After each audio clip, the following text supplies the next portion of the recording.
1 second. Hello, Sambatano. Hello, everyone. Hello, dear participants and dear representatives from the public and from the private sectors in Mongolia. Welcome your attendance at the Great Masters Seminar, Taiwan Education Center Mongolia Global Leadership University Online Programs 2022. And today is June 24th, and it's our final session for the online seminar programs. So we are honored to have Dr. Shih-ying Yang. Dr. Yang is the distinguished professor of Department of Educational Policy and Administration at National Jinan University in Taiwan. So she will give a lecture on the topic Research and Scholarship, Wisdom and Culture from a Taiwanese perspective. So as usual, Dr. Yang's lecture will be assisted with Mongolian translation by Billy, English teacher at Global Leadership University. So dear participants, if you have comments, if you would like to contact us, please leave your message on our Facebook or YouTube us, okay?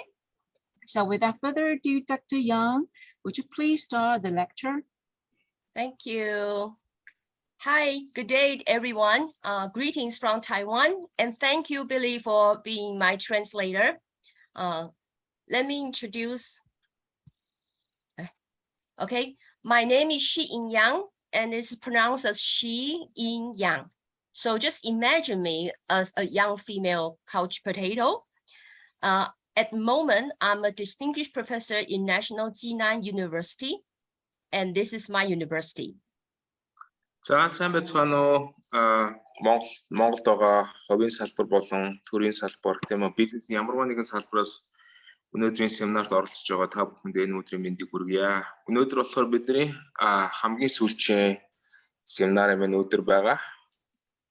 6 сарын 24. Өнөөдрийн маань семинараар үндэсний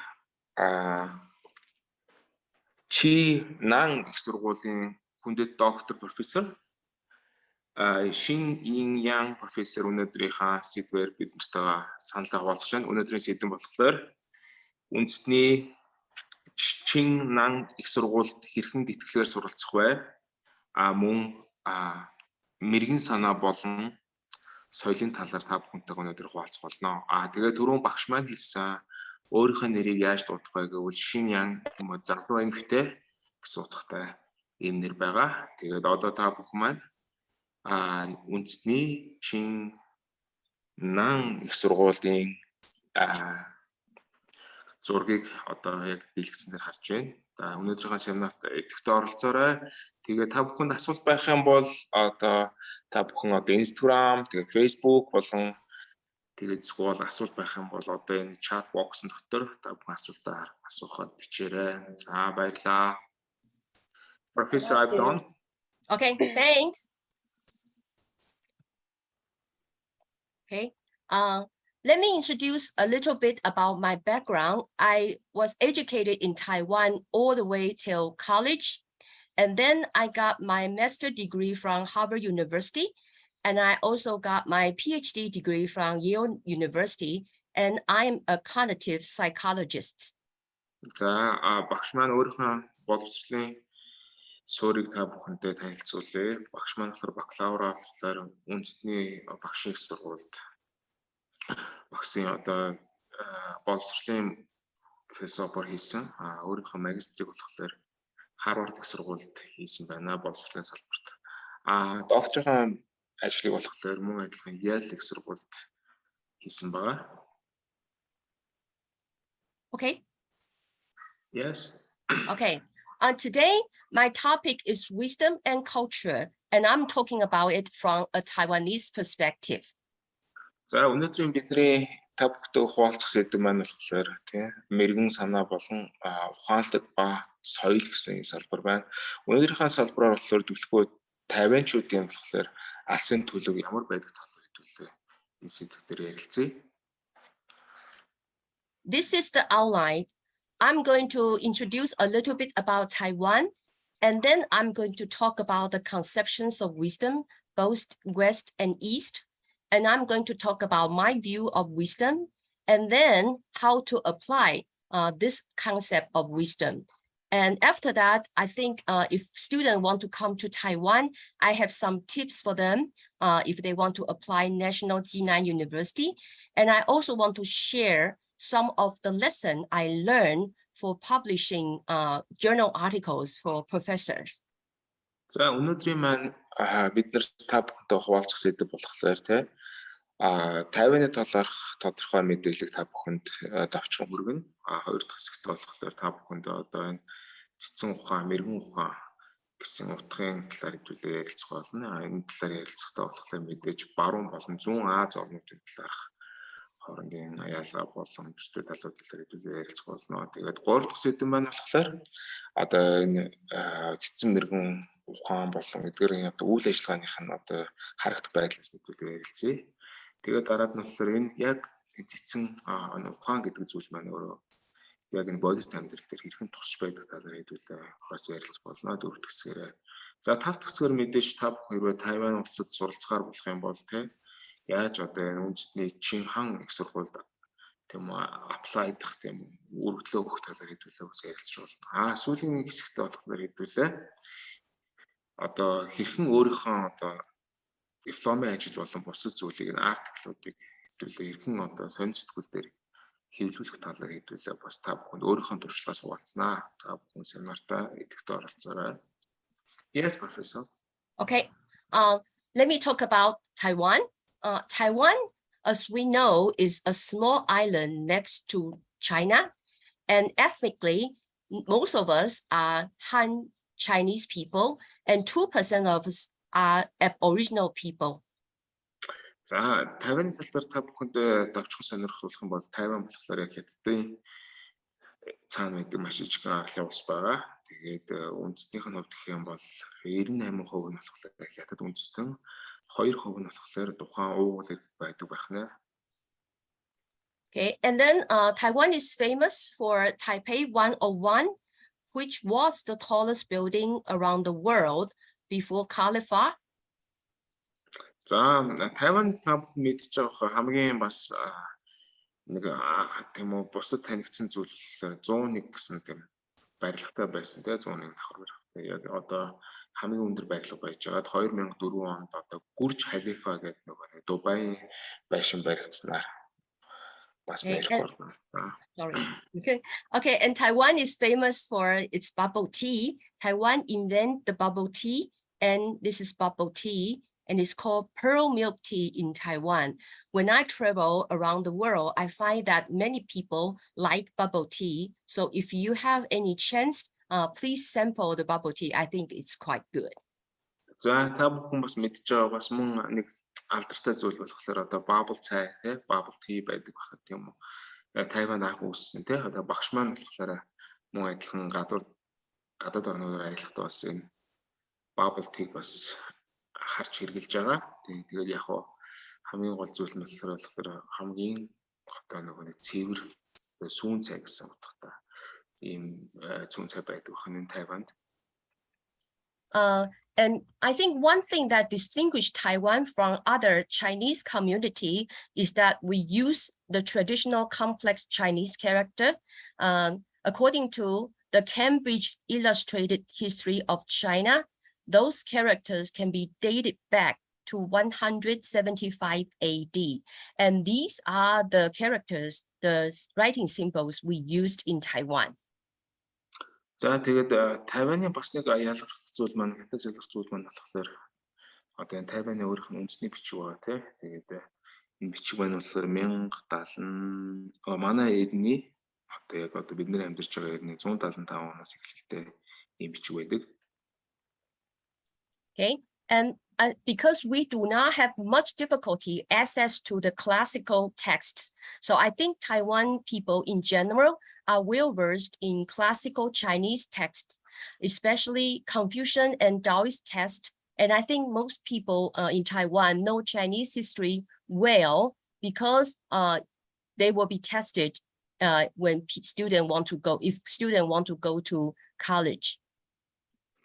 За мэдээж Тайван улс маань болохоор одоо хүндийн сургаал дээр түлхүү үүсэж өгдсөн тий тэр сургаалыг дагаж хэрэгжүүлсэн ийм соёлын түүхтэй ийм орн байгаа. Хэрвээ та бүхэн ч гэсэн бас Тайванд их сургууль сурах гэж байгаа болох юм бол мэдээж Азийн соёлыг тийм үү тэр тусмаа хүнзийн сургаалыг бас мэдүүлэх зүгээр байгаа. Okay, and this is the brief history of Taiwan. Before 17th century, Taiwan was mainly inhabited by indigenous people.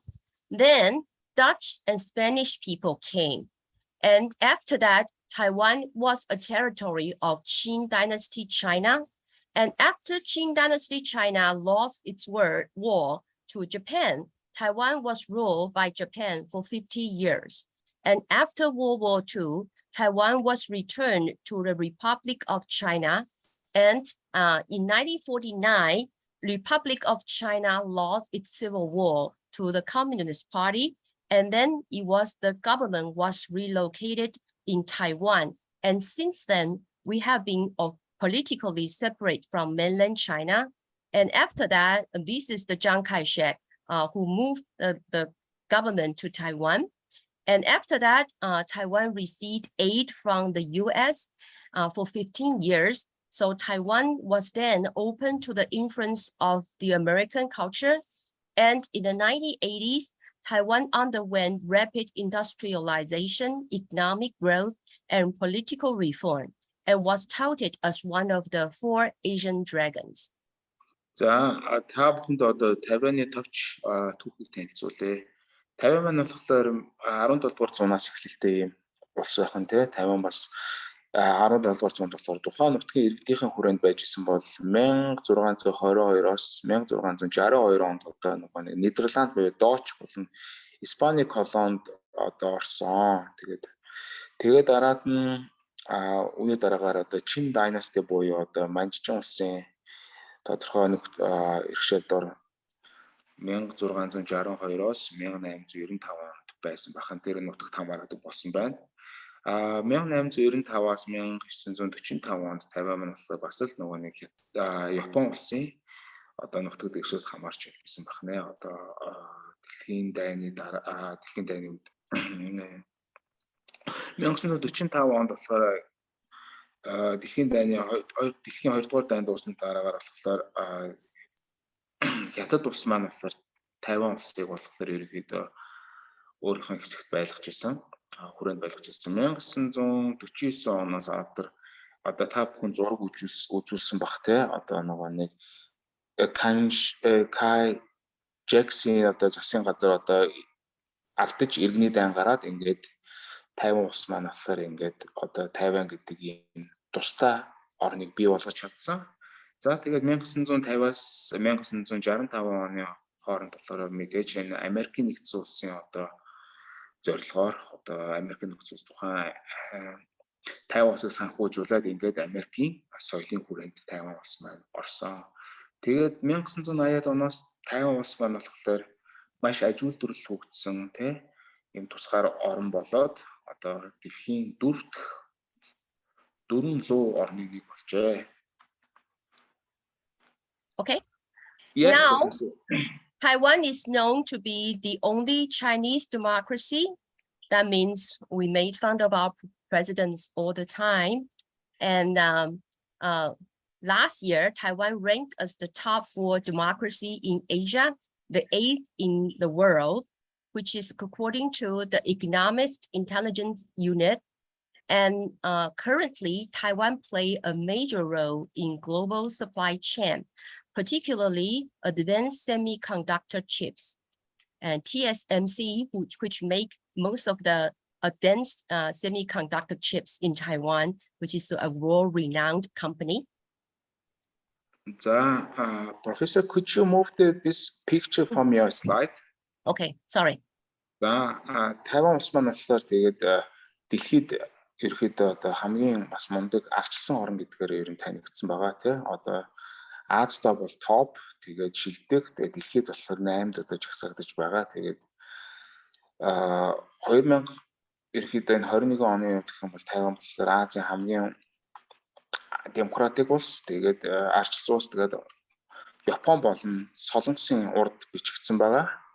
Тэгээд мөн та бүхэн мэдж байгаа бах те одоо нөгөө нэг энэ хамгийн одоо компьютерт хэрэглэдэг тийм чипийн системийг ерөөхдөө Тайван маань одоо дэлхийд нийлүүлдэг те одоо тийм нөгөө чип системээр болохоор ерөөхдөө дэлхийд тэргүүлдэг ийм технологийн өндөр хөгжилтэй ийм орон.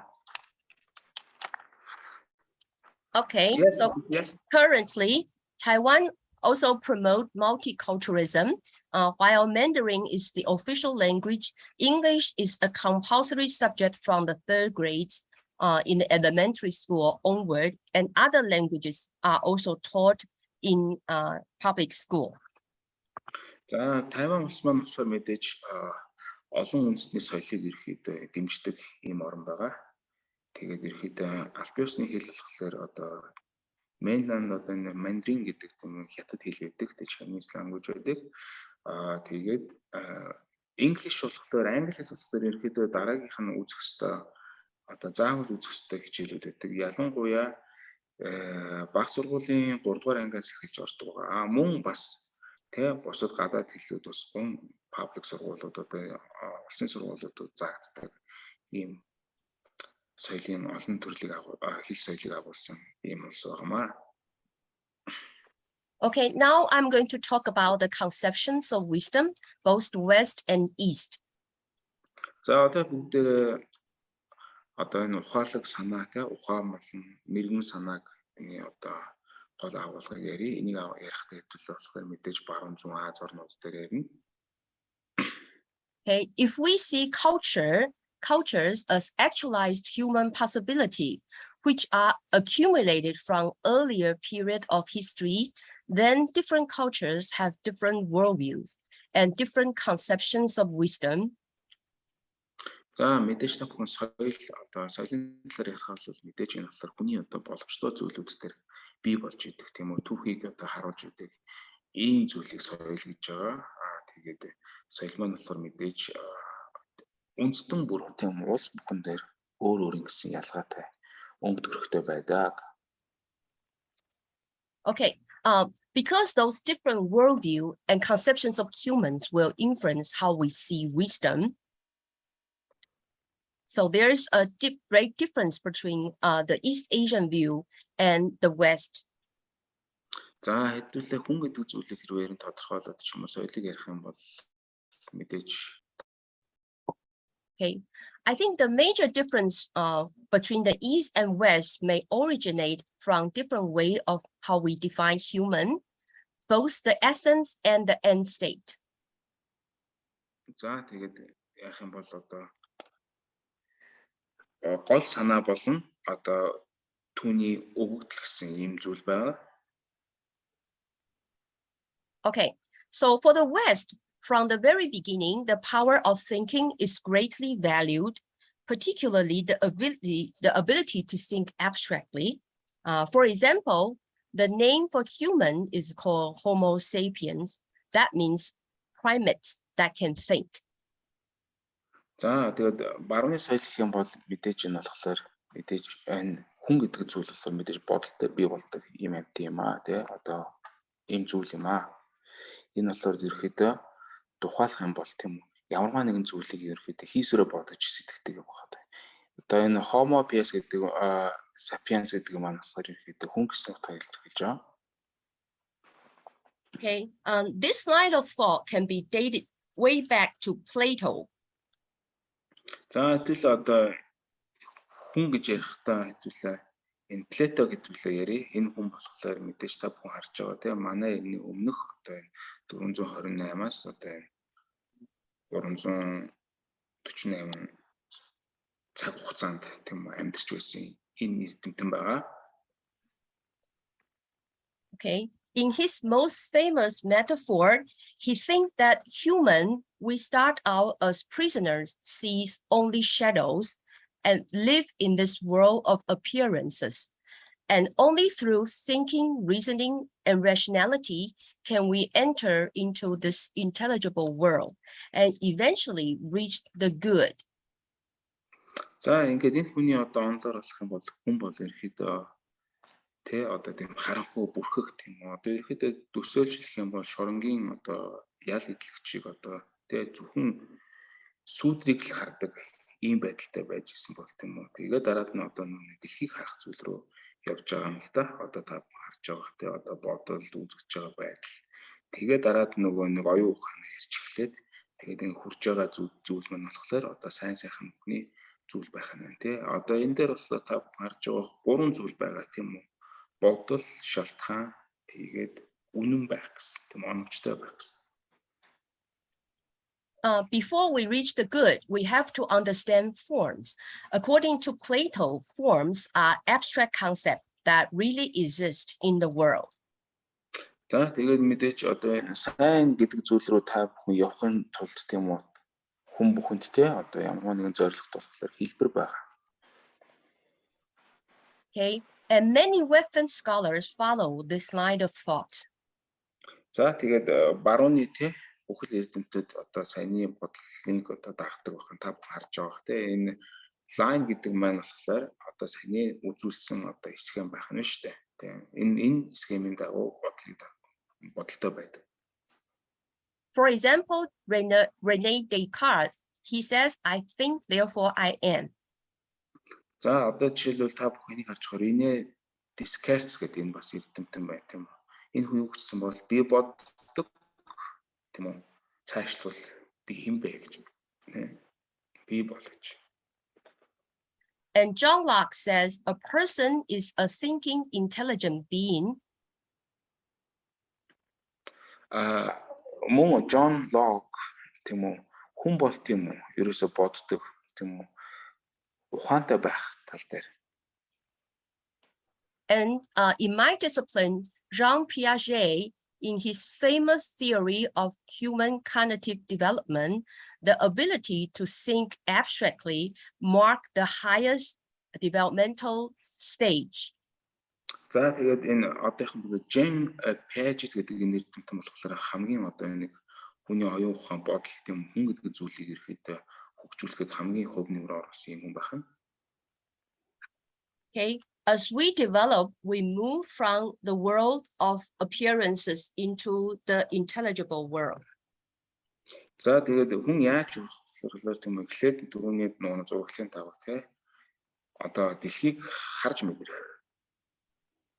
Дараад нь ухаалаг дэлхийтэй нийцэх тийм үү. Okay. But can there be any other possibility? Магадгүй өөр нэгэн боломжит зүйлүүд бас байж болох уу? I think there is. For example, mentias. За байж болно тийм үү. Жишээлх юм бол Mencius гэж юм хүн байх нь. Mencius is Confucius' most important successor. If you take Confucius as our Chinese Socrates, then Mencius is our Plato. За мэдээж энэ хүн болохоор мэдээж энэ Күнзийн сургаалыг болохоор дэлгэрүүлэгчтэй. Одоо бол Азтай болохоор Хятад одоо Плато байх нь байна. He also used a metaphor, but his metaphor is saving a child from falling into a well. And he used this metaphor to illustrate that what makes you a real human being is that at that moment, you act without thinking too much. За тэгээд энэ хүн болохоор их тийм зүүрлэл хэлдэг хүн байх юм тийм үү.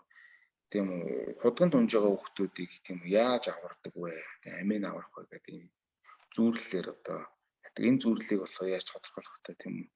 Юу хүнийг бий болгох вэ тийм.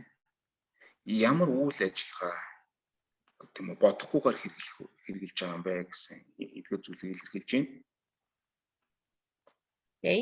So for him, empathetic action is the real essence of humanity. За энэ хүний хамгийн зүйл болохоор тийм үү одоо инэрэнгүү сайхан байдал энэ үйл ажиллагаа болохоор хүн гэдэг зүйлийн хамгийн гол цөм юм а гэж хэлсэн. Okay. In the book of Mencius, he said, suppose a man were all of a sudden to see a young child on the verge of falling into a well, he would certainly be moved to compassion. And it is not because he calculate everything in his mind, but because he has this inner goodness. So he will act And from this, he made his strongest argument, saying, whoever is devoid of the heart of compassion is not human. За энэ хүний хамгийн гол зүйл бол түрүүн та бүхэнд хэлсэнтэй хүн гэдэг зүйл маань болохоор одоо сайн нэг зөөлөн сэтгэл тий хүнийг ойлгодог энэ чадварын нэгдэл байд юм а гэж хэлсэн. Одоо жишээлх юм бол та бүхэн харж байгаа нэг залуу хүүхэд худуруу ингээд унлаа гэж бодоход бол тэр хүн бол тий хүн гэдэг хүн бол зүгээр ямар ч зүйлийг тооцоож бодлохгүйгээр тэр хүн туслах ийм ажиллагаа байд юм а гэж хэлсэн ба. Okay, and he said the heart of compassion is the gem of benevolence. In Chinese, it is 仁, which is the highest Confucian virtue. За хүний одоо тий хүсэл зориг илэрхийлэл бол тийм үү одоо хамгийн гол нь юу байдг вэ гэхээр инрэл хайр байдаг тий энэ бол зөвхөн рен буюу хүн гэсэн юм байна.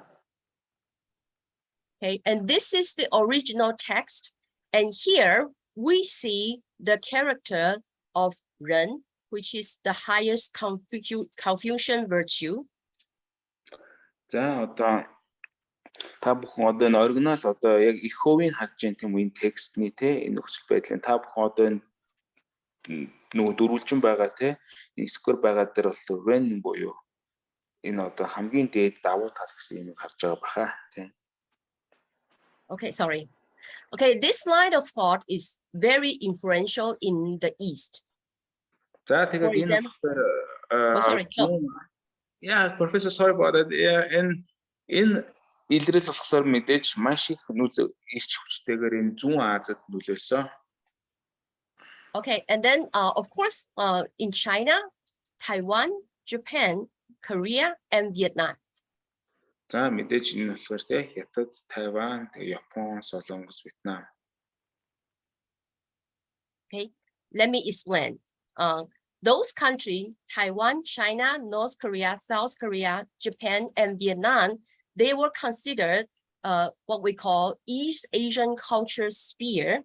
And according to a Japanese scholar whose name is Sado, he says that all those countries shared a Confucian ethical philosophy and the religion of Buddhism, and also historically a common writing system. За энэ Хятад, Тайван, одоо Хойд Солонгос, Урд Солонгос, Япон, энэ Вьетнам гэдэг орнууд болохоор энэ зүүн Азийн соёлыг бол ерөөдөө цөм байдаг тийм үү, соёлын цөм байдаг. За энэ цөм дотор болохоор мэдээж энэ Шишаба Сада буюу энэ зүүн Азийн одоо энэ хүн болохоор юу гэж хэлсэн бэ гэхээр бидэрт болохоор күнзийн одоо сургаал байдаг адилхан. Хоёрт бид нар бол буддизм шашинтай орнууд тий. Гуравт нь болохоор түүхийн хувьд ч юм уу тий биднэрт одоо төстэй одоо бичих тийм тогтолцоо байдаг, систем байдаг гэж хэлсэн ба. Okay, so if we see that Taiwan, China, South Korea, North Korea, and Vietnam and Japan, we shared a certain writing system. За тэгээд одоо та бүхэн харж байгаа нөгөө нэг Хойд Солонгос, Хятад, Урд Солонгос, Вьетнам, Япон бол мэдээж нөгөө нэг түрүүн бидний ярьсан. Одоо зарим нэг бичих юм дод төстэй. Okay, so the Confucian influence in Taiwan is very obvious that in my study of the conception of wisdom among Taiwanese Chinese, that ren, actually the benevolence, show up as one of the very important factors. За тэгээд нөгөө нэг багшийн өөрийнх нь үзэж байгаа туршлаган дээр үндэслэх туршлагаар болохоор энэ оюун ухаан тийм цэцэн байх нь бол хятадын юм бол Тайваны одоо зүйл дээр болохоор одоо та бүхэн өсгөд нь харж байгаа байх. Okay, then in Japan, let's take emperors as example. That we start with Emperor Meiji. That's him who modernized Japan, and you can see this is his signature. And ren, the highest Confucian virtue, show up in his name. After him comes his son, Emperor Daisho. That's him, and this is his signature. Again, you see the 人, the Confucian virtue, show up as part of his name. Then come after him, Emperor Showa. That's him, and this is his signature. After him, we have Emperor Akihito. That's him. And here, again, we see the highest Confucian virtue as part of his name. Now we have Emperor Naruhito. That's him. And again, you see that the highest Confucian virtue, 人, show up as part of his name. За тэгээ бүх харж явах одоо күнзийн одоо энэ сургаал маань болохоор одоо күнзийн соёл маань болохоор Японд яаж нөлөөсөн талаар сая багш маань ярьлаа. За эхний одоо нөгөө Японы эзэн хаан тий хүн болохоор одоо та бүхэн харж байгаа нөгөө Рейн гэсэн одоо нөгөө күнзийн хүн гэсэн эдгээр зүйлийг болохоор маш их одоо давуу тал болгож хэрэглэдэг. Одоо нөгөө күнзийн сургаал маань хэрхэн нөлөөснийг одоо та бүхэн эдгээр 5 одоо Японы эзэн хаан гэж харж болно. And not only that, almost all the male heir in the royal family in Japan, they have the highest Confucian virtue as part of their name. За тэгээ та бүхэн харж байгаа те нөгөө эзэн хааны гэр бүлийн бүхэл одоо нөгөө хамаатан садангууд хүртэлтэй юм уу одоо күнзийн одоо энэ одоо соёлын зүйл дээр үндэслэж ингээд энгийн Rain гэдэг одоо энэ үгнүүд мэд орсон байгаа та бүхэн хараарай. Okay.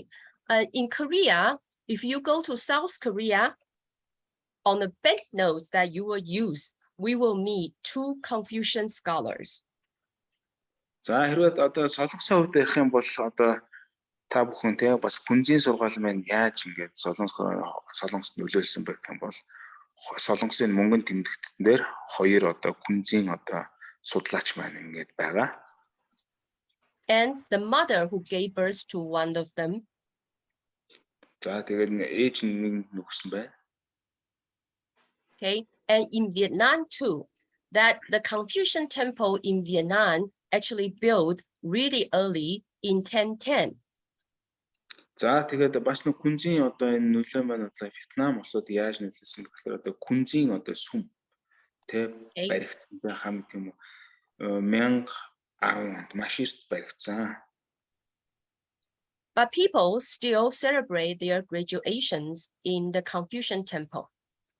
За та бүхэн харж байгаа хэ одоо. Okay, so those differences. Sorry, Billy, are you done? Yes, Professor, I'm done. Thank you. Sorry, I'm interrupting you. No problem, Professor. Yeah. Okay, whenever you stop, I thought it was my turn. Sorry. No problem. Okay, let me. Those differences in the worldview and also humans will affect how we see wisdom. And actually, in psychology, you can see those different cultural concepts show up in how psychologists define wisdom. That in the West, most of the definitions defined by Western scholars are focusing on cognition or intrapersonal qualities. For example, Adwell defined wisdom as integrated personality trait, and Botis defined wisdom as collected system of practical knowledge.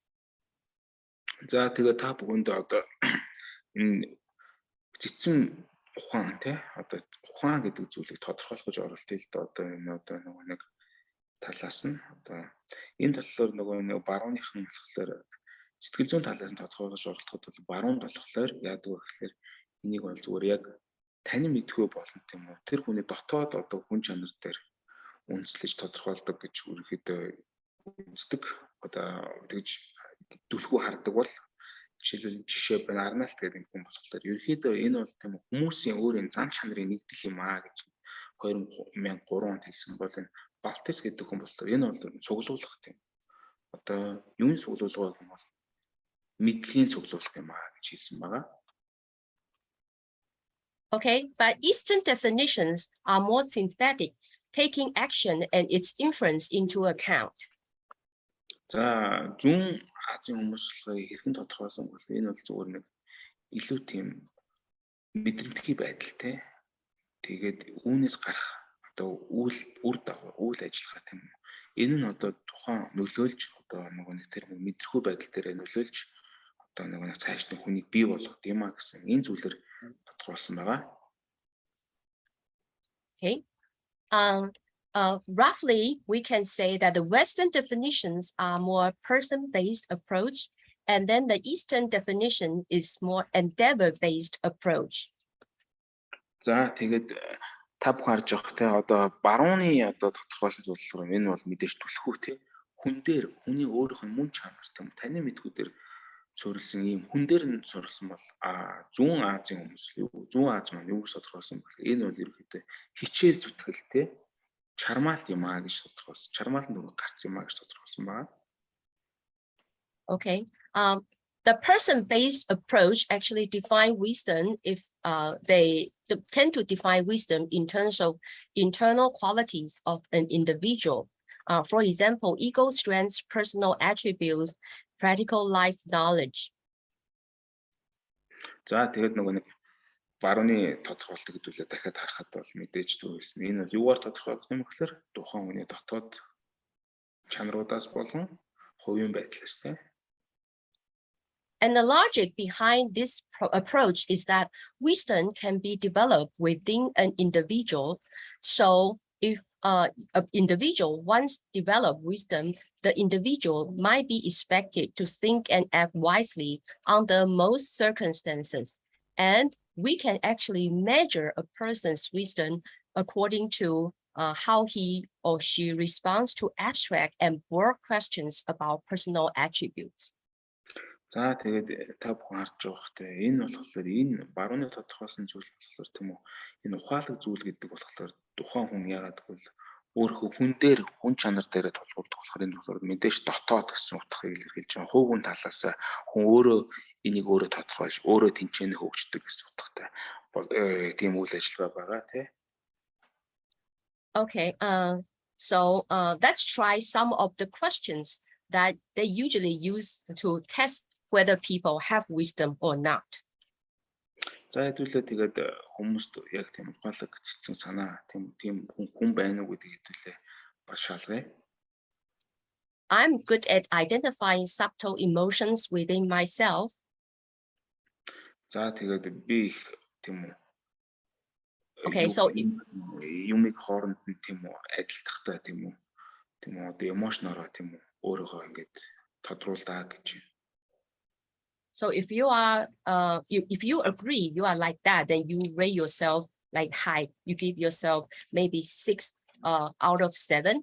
And if you are not like that, then you rate yourself like 1 out of 7. За тэгээд яах юм бол та бүхэн тий одоо өөрөөрөө тодорхойлоод тэгээд өөрт чинь тэр зүйл ах юм бол яадаг вэ гэсэн мэдээж та тийм ээ гэж хэлдэг шүү дээ тий. I generally learn something from every person I meet. За тэгээд ерөөхдөө би болохоор ерөөхдөө сурдаг тий. Тодорхой зүйлийг сурдаг хүн бүхэнд уулзсанаа би тодорхой зүйлийг мэдэж авдаг. I look for the deeper meaning of events in life. За би болохоор ямарваа нэгэн тийм үү ямарваа нэгэн үйл ажиллагаа амьдралын одоо тийм нэг хэсэг дээр тийм үү ямарваа нэгэн одоо гүнзгий ойлголтуудыг би авах боддог. The way I act in everyday life is defined by what my principles dictate to me. За тэгээд би одоо ямарваа нэгэн амьдралын ямарваа нэгэн өдөр тийм өдөр бүхэн би яадаг вэ гэхээр ямарваа нэгэн зүйлийг би өөртөө бичиж авдаг. Тэр маань юу байдаг вэ гэвэл миний одоо зарчим. Okay. An endeavor-based approach is a bit different. За мэдээж нэг хүчин чармаалт тийм тэр их одоо хүн гэдэг зүйлийг олж авдаг энэ бас зам маань болохоор баг зэрэг ялгаатай. It says that wisdom is actually a phenomena that exists in the interaction between an individual and a situation faced by the individual. За тэгээд эдгээрийн юу болохоор ямарваа нэгэн одоо энэ агуулга мандал энэ цэцэн мэргэн гэдэг үг болохоор мэдээж тийм үү жирийн бас үзэгдэл бас биш те энэ болохоор ерөөхдөө хүн хүний өөрийнх нь нөхцөл байдал болон одоо дотоод сэтгэлээр ерөөхдөө ингэж оршиж байдаг ийм зүйл юм аа. So wisdom is best observed and assessed through the wisest decisions and action that the person have actually done in their lives. За тэгээд хамгийн одоо шилдэг одоо өдрийн цэцэн мэргэнийг одоо мэдэж авах тулд яах ёстой вэ гэхээр ухаалаг шийдвэр болон ухаалаг одоо нэг үйл гаргах уу, энийгээр илэрхийлэх үү гэх юм бол энэ болохоор хамгийн зөв зүйтэй одоо нэг хичээл зүтгэл байх болно гэж. In other words, it's their most meaningful and significant endeavors that we want to measure. Өөр бас хамгийн тийм утга санаатай болон ямарваа нэг нэрч хүчтэй одоо хичээл чармаалт бас байж болно. Okay.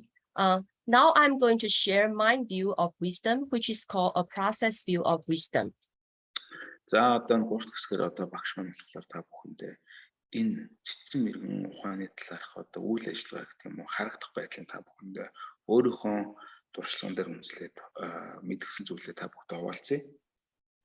Okay.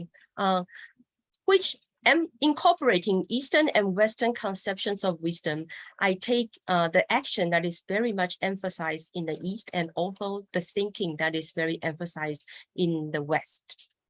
За тэгээд багш болохоор ингээд бүгд зүйлийг ингээд бодож үзснэхэд ингээд зүүн болон баруун одоо хоёрын мэрэгэн санааны талаар ирэхэд нэгдмэл байдлын талаар аль алинаас нь авч ярилцсанаа.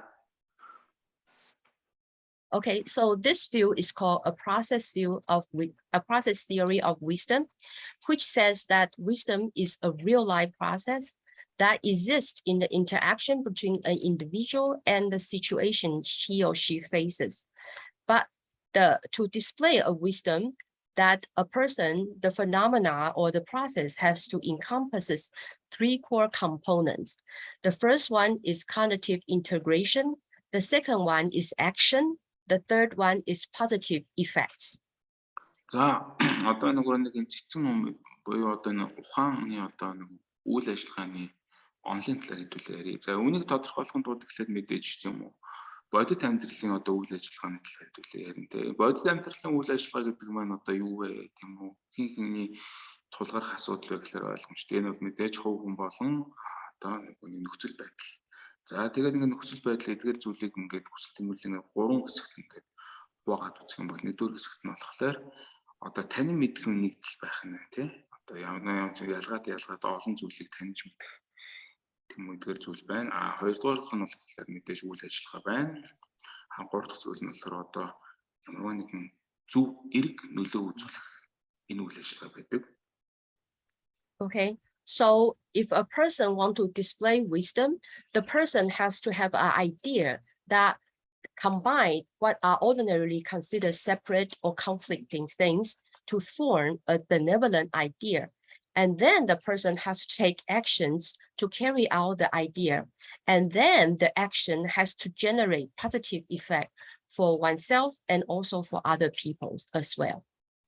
За тэгээд эхнийх нь болохоор нэг танин мэдхийн нэгдэлтэй одоо ингээд олон зүйлийн ялгаатай зүйлийг өөртөө тийм үү одоо нэг санаануудыг бий болгоод хүнийг одоо нэг хэлбэрт оруулаад тэрийг одоо их зөв санаа юу эсвэл одоо ээл инэрхтэй санаа юу эсвэл одоо золио гарах юм санаа гэдгийг хэлээд болоод түүн дээр үндэслээд хэдүүлээ яах вэ гэхээр хоёр дахь буюу үйл ажиллагааг аавна тэгээ энийг болохоор цаашд яаж аваад явах вэ энэ санааг хэрхэн нэгдэх юм бэ гэсэн байдлаар аваад явна.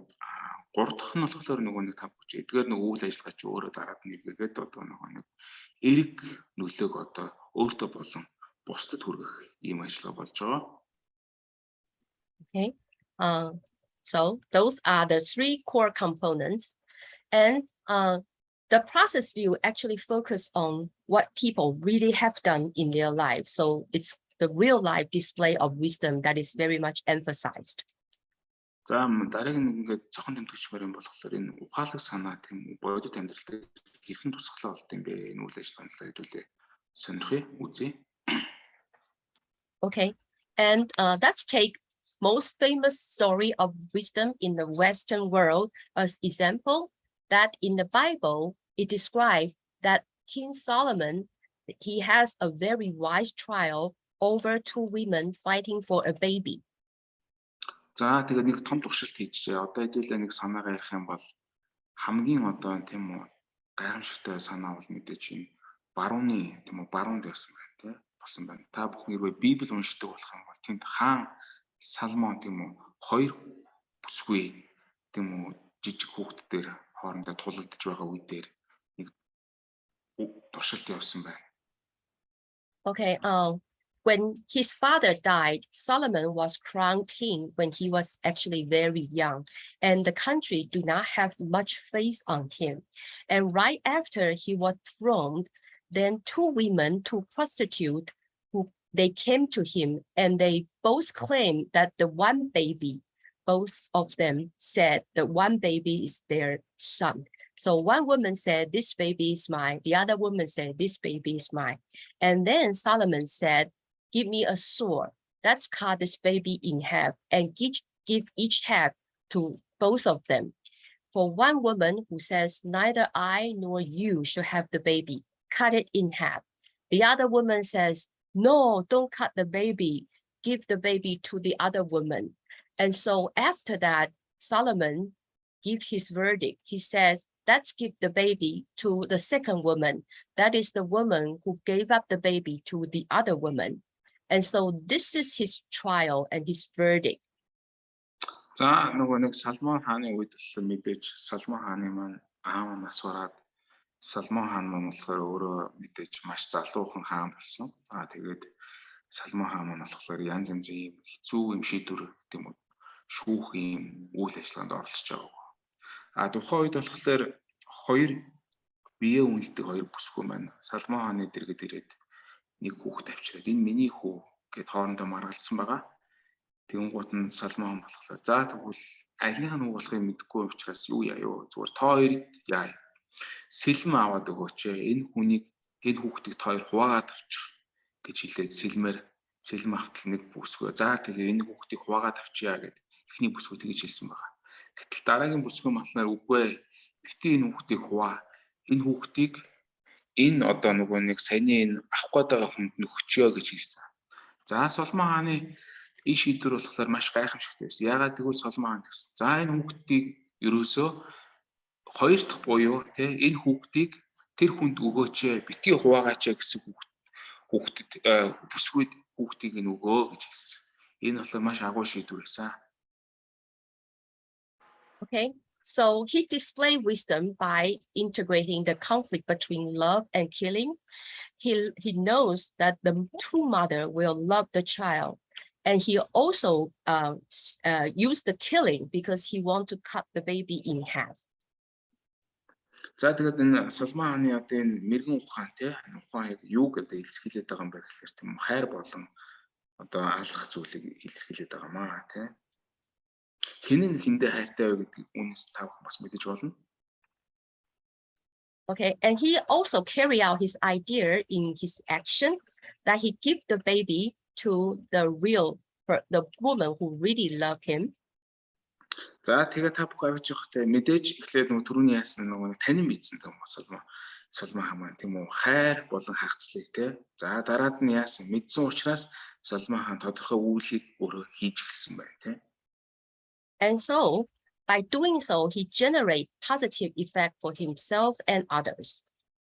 За тэгээд хамгийн сүүлнээс нөгөө нэг positive effect буюу та бүхэн чинь нөгөө нэг cognitive нөгөө action нөгөө нэг positive ч одоо ингээд явж байгаа тийм одоо Соломон хаан зөв үйлдэлийг мэдэж авсан учраас Соломон хааны гаргасан шийдвэр маань болохоор өөрөө хамгийн зөв болж нөгөө нэг магадгүй те тухайн хүүхдийг жинхэнэ хайрлаж чадах магадгүй тухайн хүүхдийн жинхэнэ ээжт нь ч юм уу те зөв шийдвэр гаргаж хүүхдийг өгч чадсан байна. Okay. Not only the baby had a better mother and a loving mother had a son, but in the Bible, it actually said, when all Israel heard the verdict the king had given, they held the king in awe because they saw that he had wisdom from God to administer justice. За тэгээд энэ мэдээж хамгийн зөв зүйлтэй зүйл болохоор зөвхөн энэ хүүхдийн тухайч ч юм уу маань ээж ч юм уу тухайн хүүхдийг хэрхэн хайрлаж байгаа ээжт нь тэр хүүхдийг өгч чадсантай хамгийн зөв зүйлтэй юм болсон байгаамаа. Okay. Тэгээд энэ хамгийн гол нь бас нөгөө нэг тухайн хүний сүсэг бишрэл биш те. Одоо энэ болохоор хамгийн гол нь бурхнаас одоо яаж байгаа энэ одоо нөгөө нэг зүг зүйлтэй хамгийн шудраг шийдвэр гэх юм уу оюуллаг ийм байдал бас бурхнаас хүсэн зүйлийг та бүхэн харж болно гэж ингээд нөгөө нэг энэ Израильд хэлсэн байгаа. Тэгээ израильчууд тэр ярьдаг. Okay, and this view is supported by some empirical results.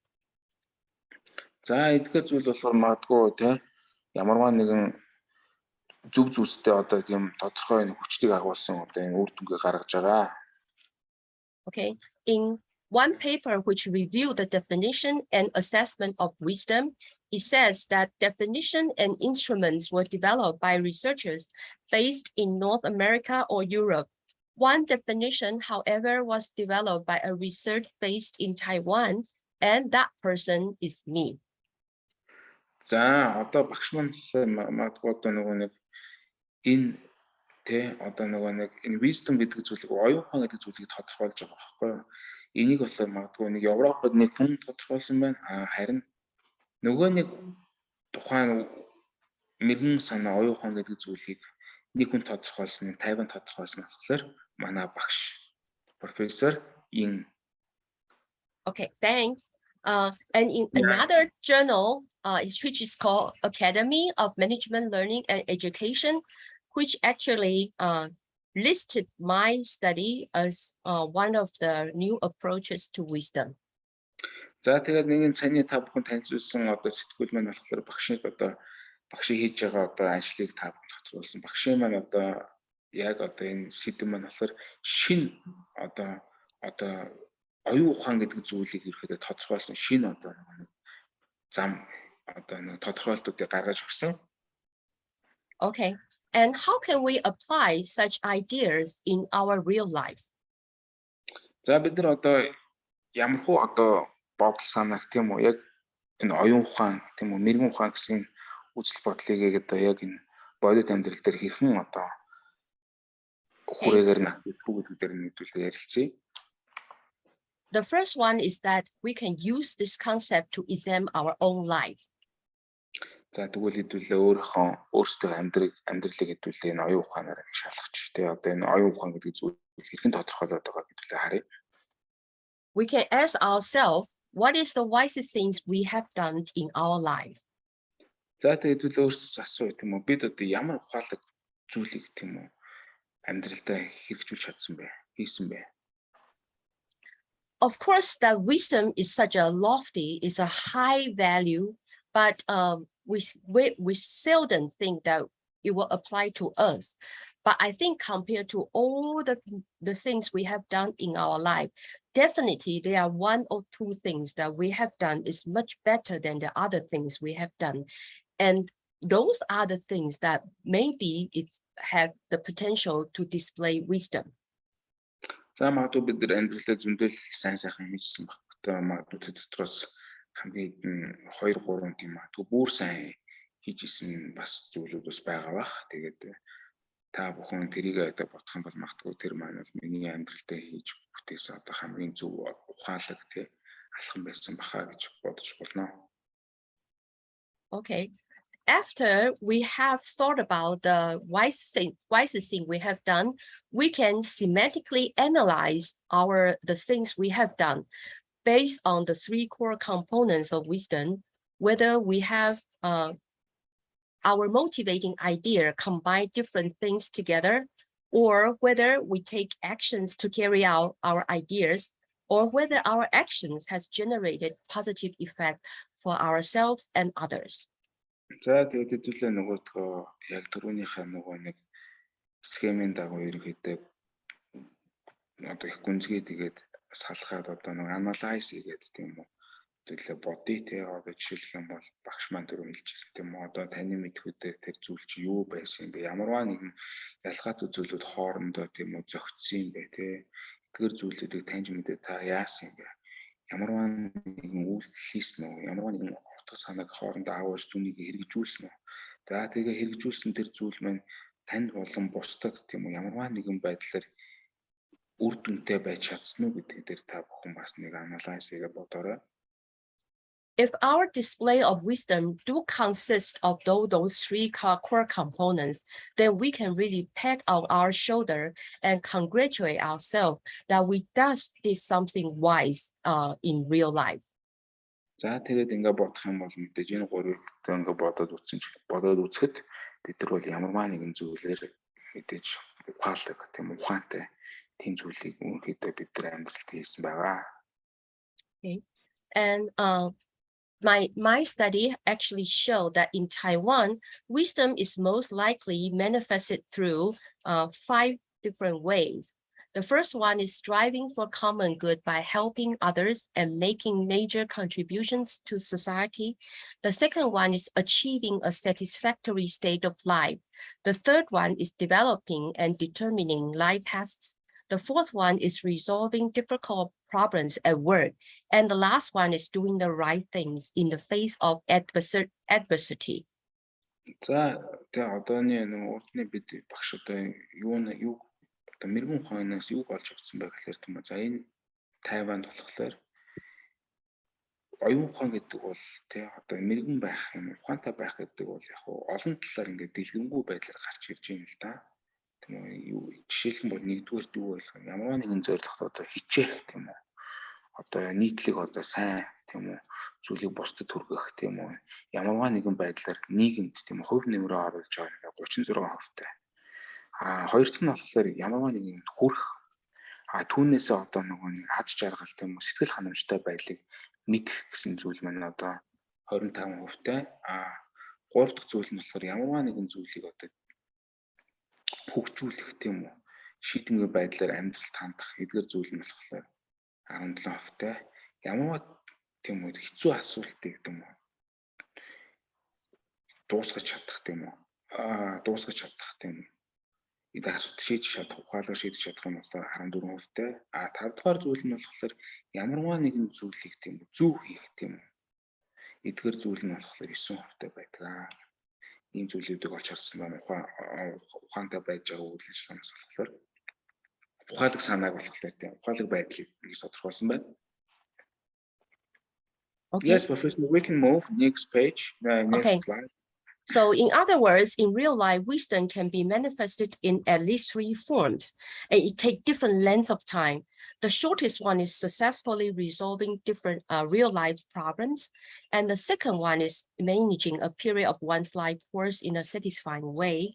And the longest one is contributing to the common good, which may have a widespread and lasting effect even after a person has died.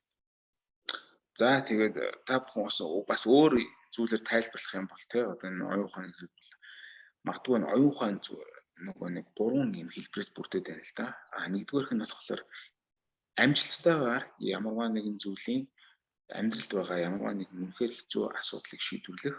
Хоёр дахь зүйл нь болохоор ханамжтай байх зам байна. Тийм ямар нэгэн байдлыг өөрийнхөө зүгээс ханамжтай байлгах.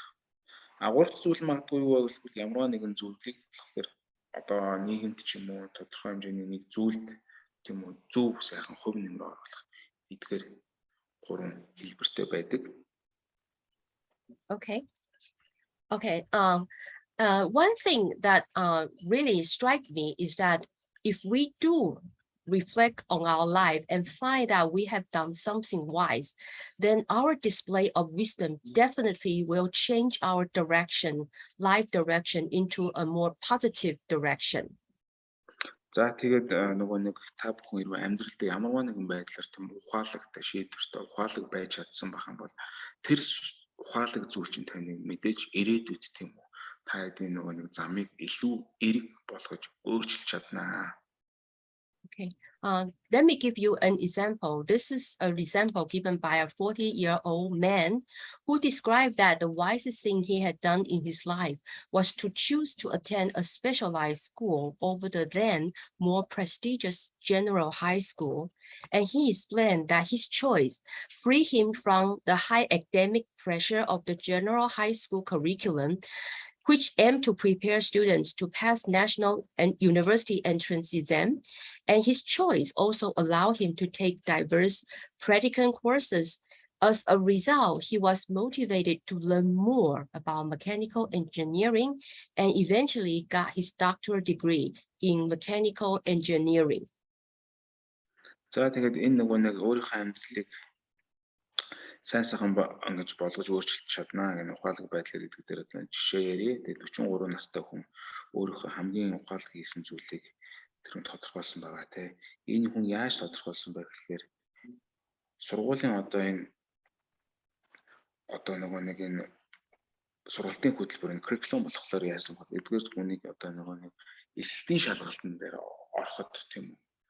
Сургуульд ороход илүү тийм үр нөлөө үзүүлсэн. Тэгээд энэ орсноор өөрийгөө илүү ихээр хөгжүүлж одоо нөгөө нэг эрчимжүүлж яасан бэ гэхээр механик инженерээр сурья гэж бодоод тэрийг ингээд ухаалаг байдлаар явсныхаа үндсээр хамгийн сүүлд нь болохоор тухайн хүн болохоор механик инженерээр докторийн зэрэг хамгаалсан байгаамаа.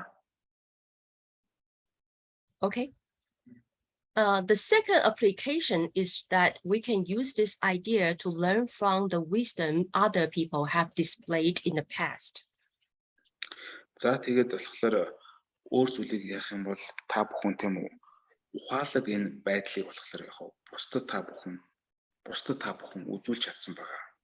Тэ магадгүй та хэдэн болж өнгөрсөн амьдралд ч юм уу та энэ ухаалагын шийдвэрийг та бүхэн бусдад үзүүлж тийм үү түнд үлгэр дуурайлуулж чадсан байгаа.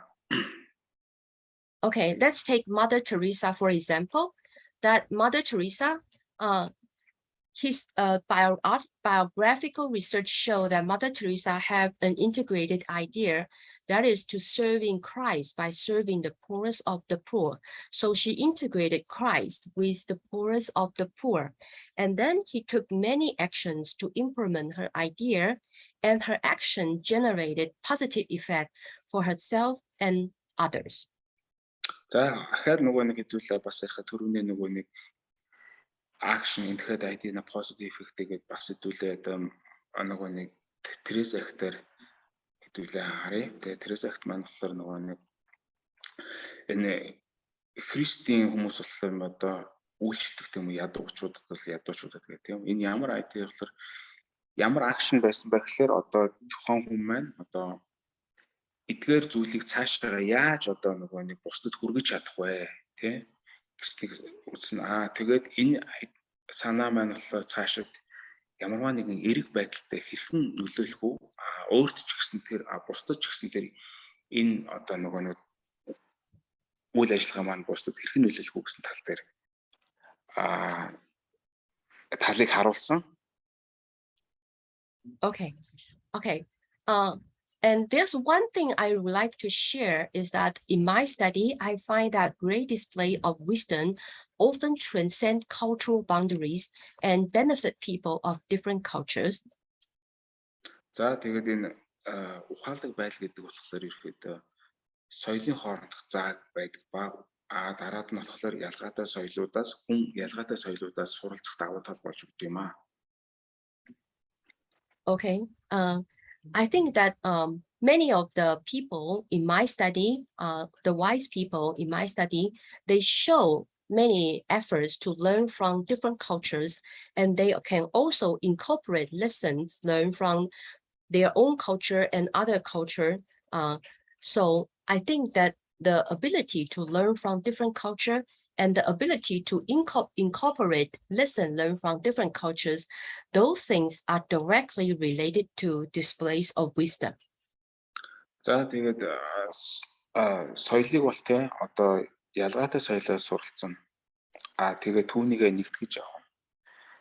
Тэгээд өөр соёлтой энэ нь болохоор ерөөхдөө шууд одоо нөгөө нэг оюун ухаан тийм ухаалаг байдал гэдгийг ерөөхдөө илэрхийлж байгаа бас нэг хэлбэр юм аа. Okay, let's take Mother Teresa again for example. He says, by blood I'm Albanian, by citizenship I'm Indian, by faith I'm a Catholic nun, as to my calling I belong to the world. За одоо Mother Teresa-гийн одоо ээж Тересагийн жишээн дээр ярих юм бол би бол Албан хүн тийм би одоо энэ тхэн иргэн тийм үү би одоо итгэдэг тийм үү хинт итгэдэг бол католик тийм үү энэ ийм одоо нон хүн байна одоо нөгөө нэг нон гэдэг чинь одоо монголоор нөгөө нэг юу штэ эмхтэй гэлмаа тийм үү гэвч одоо тийм үү би болохоор дэлхийн хүн юм аа гэдэг утгыг илэрхийлж байгаа ийм хэлбэр байна. Okay, so here we actually can see that she has integrated lessons learned from different cultures. За бид нар юу сурсан болохоор энэ хүн маань мэдээж нэгдмэл хүн байх юм. Янз янзын соёлоос бий болж гарсан ийм нэгдмэл хүн байх нэ. Okay, and this idea actually contrary to what we used to think. In our old thinking, we tend to think if you grew up in A culture, you will think like A culture. If you grew up in B culture, then you will think like B culture. За тэгээ culture соёлыг ярих юм бол хэрвээ магадгүй тийм үү өөрөө А соёл дээр өссөн бол тийм үү өөрөө магадгүй А соёлыг бодоод авах байх тийм. Бас магадгүй Б соёлын хүрээнд та өсөж хүмүүжсэн бол бас магадгүй та Б соёлыг бодоод иж магадгүй. But right now we have this polycultural psychology, which says that when we as human, when we face cultural influence, we have agency. We often reflect, criticize about our own culture, and we often reflect and criticize about other culture. So I can grow up in A culture, but I can, by reading or contacting with people from other culture, I can learn, I can think like them. So it is not necessarily if you grew up like in A culture, you will think like A culture. If you grew up in B culture, you will think like B culture. За тэгээд одоо олон соёлын талаар хэлүүлээ ярьж байна тийм. Одоо хэрвээ та А соёлд өссөн бол А соёлыг магадгүй бодоод их юм. Бодоод иж магадгүй Б соёлд өссөн бол магадгүй Б соёлыг бодож байгаа ч магадгүй. А гэхдээ А соёлд өссөн бол магадгүй буцаад Б соёлд нөлөөлөх юм уу? Б соёлд бас өссөн хүн магадгүй А соёлд нөлөөлөх. А соёлд нөлөөлсөн бол өссөн бол магадгүй Б соёлын хүлээж авах. Б соёлд өссөн бол магадгүй А соёлыг хүлээж авах юм чадвартай байх хэвээр. Энэ болохоор одоо нэг олон талын соёлын одоо нэг ухаалаг нэг юм чинь байгаамаа. Okay. I think that the similar finding has found that people who were nominated as wise person in Taiwan. За одоо нэг үг бол хэн одоо илүү ухаалаг байна тийм үү? Одоо шалгарсан байна тийм үү? Энэ Тайваны одоо энэ саяны ярьсан зүйлээс тийм. Let me give you an example. This person who is an educator, he says, today I'm a hybrid. I was born into a Taiwanese family. I grew up in Taiwan during the Japanese colonial period, so I used Japanese textbooks until the 3rd grade.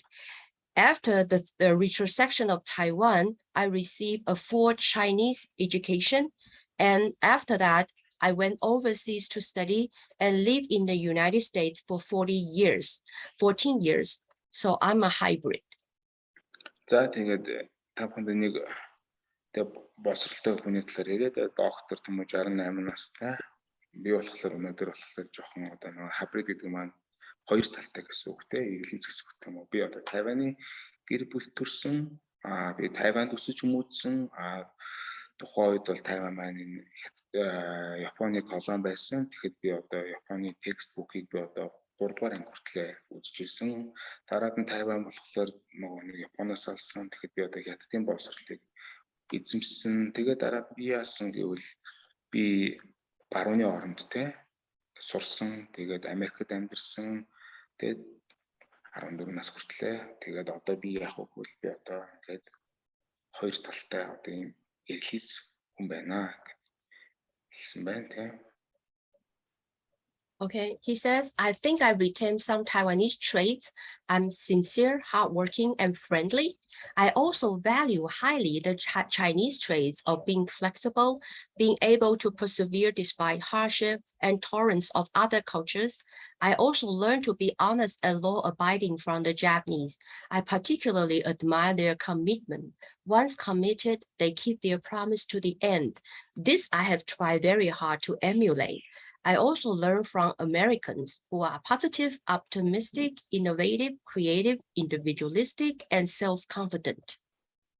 За одоо та бүхэн энэ түүнийг харж байгаа бахтай тухайн хүн маань болохоор маш олон өөртөө янз янзын одоо зан чанарыг агуулсан байна тий. Жишээлх юм бол би одоо Тайваны зан чанартай байх тийм ямар хаагүй би мэдрэмжтэй би маш ажилсаг би маш найзах хоёр дахь нь би хятадын зан чанартай би уян хатан тий ямарваа нэгэн амьдралын хэцүү зүйлийг би ингэж хүлээстэй байдлаар даваад гарчдаг би бас мөн адилхан Япон одоо зан чанартай би болохоор үнэн шудрах тий ямарваа нэгэн зүйл амлсан бол би түүнийгээ биелүүлдэг ийм хүн байх нь би бас Америк соёлоос зөндөө юм сурсан тийм үү эрэг хандлагатай өөдрөг байх бүтээлч байх тий хувийн өөртөө итгэлтэй байх гэсэн эдгээр зүйлүүдийг сурч авсан.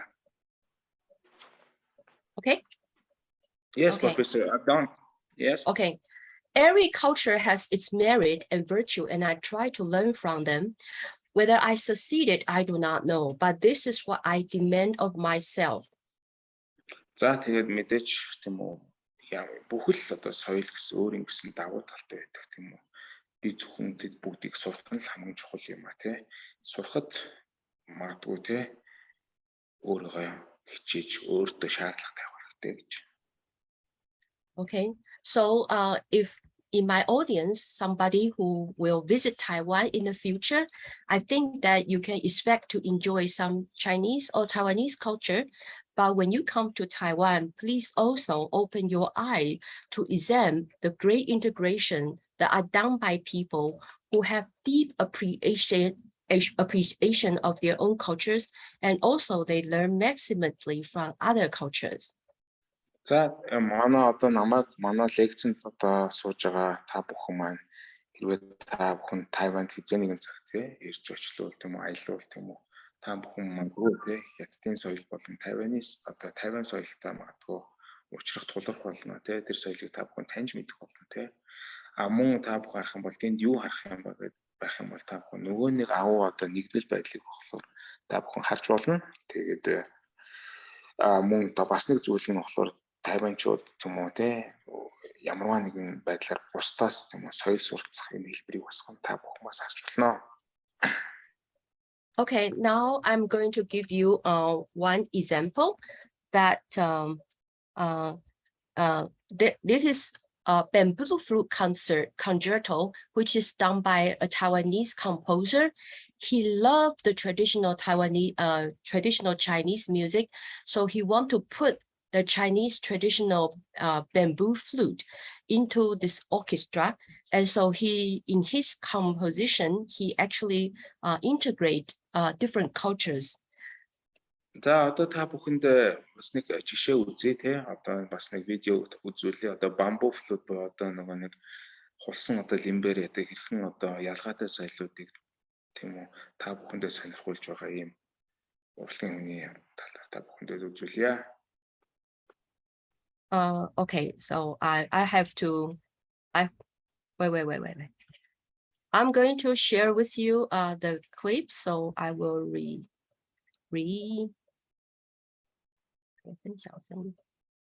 Okay, so now let's listen to 1 minute of such music. За 1 минут хэдүүлээ энэ гайхамшигтай хөгжмийг сонсё. Okay, Billy, okay? I will go. Yes, I'm done. Okay. Thank you. Yep.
Okay. So okay. 停止分享. Okay. So if you are interested, you're welcome to. I think I lost. You're welcome to check out this bamboo flute concerto. Okay, so now I have to go back to. Oh, yeah. Okay. Сонирхож байвал саяны одоо энэ бамбу флют буюу одоо энэ нэг клийн хөгжмийн олон соёлыг шингээсэн хөгжимчний одоо концертын талаар өөрсдөө та бүхэн бас сонирхож болно. Really, I think I lost. I don't know how to share. Let me figure out how to share again. Okay, yeah. Yeah, there's the song functions. Yes, okay, yeah, I find it. Okay, so this is the bamboo flute concerto, and if you visit Taiwan, I think Taiwan we have a lot of those integrations of different cultures. And I think the third application for this idea of wisdom is to do wisdom research. And I think that the way of doing wisdom research is first to ask people for the wisest things they have done by either interview or open-ended questionnaire. And then we have to have analysis to semantically analyze the wisest things people said they have done, whether it has cognitive integration, embodying action, or positive effect for themselves and others.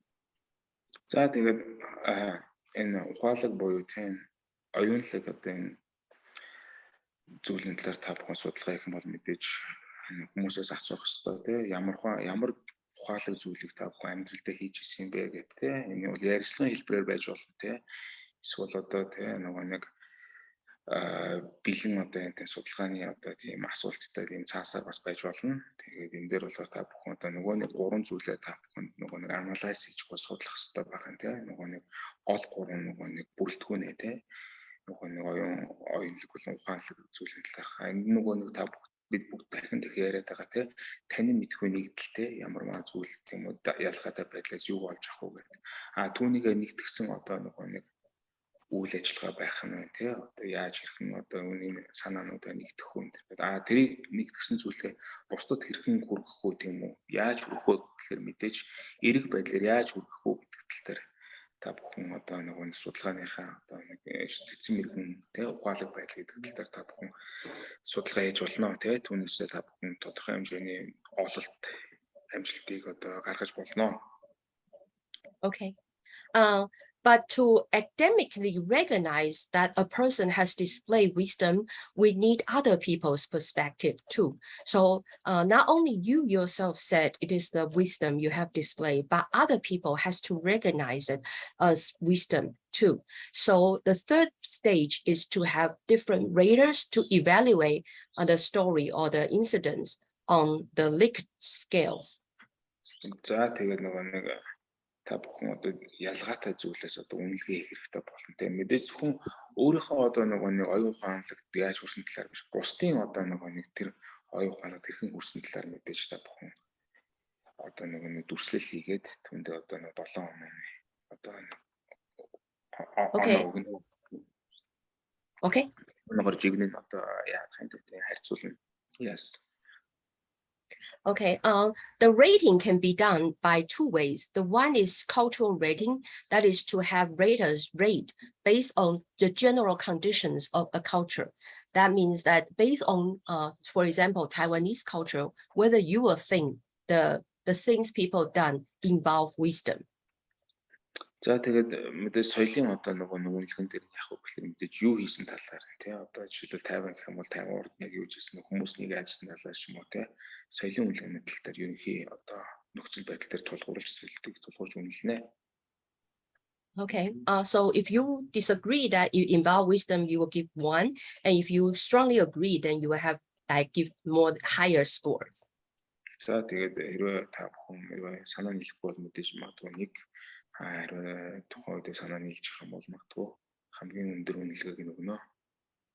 Okay, and the other way is to have it rated based on theoretical definition that whether the story have involved three core components of wisdom.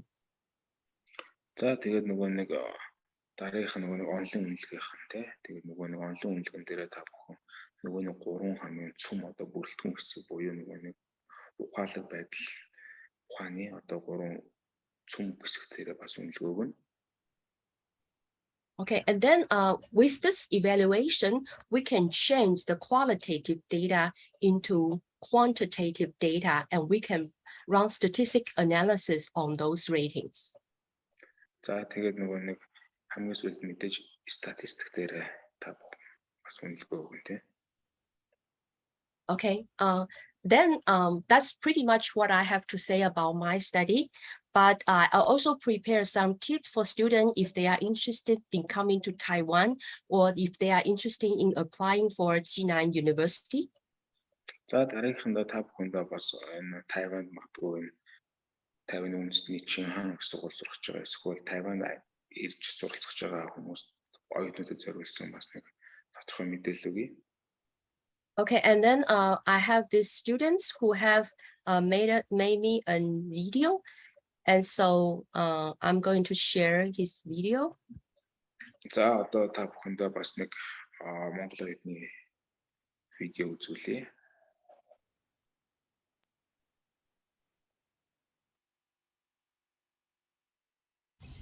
Сайн байна уу? Тайваны үндэсний Чинааны сургуулиас мэдчилж байна.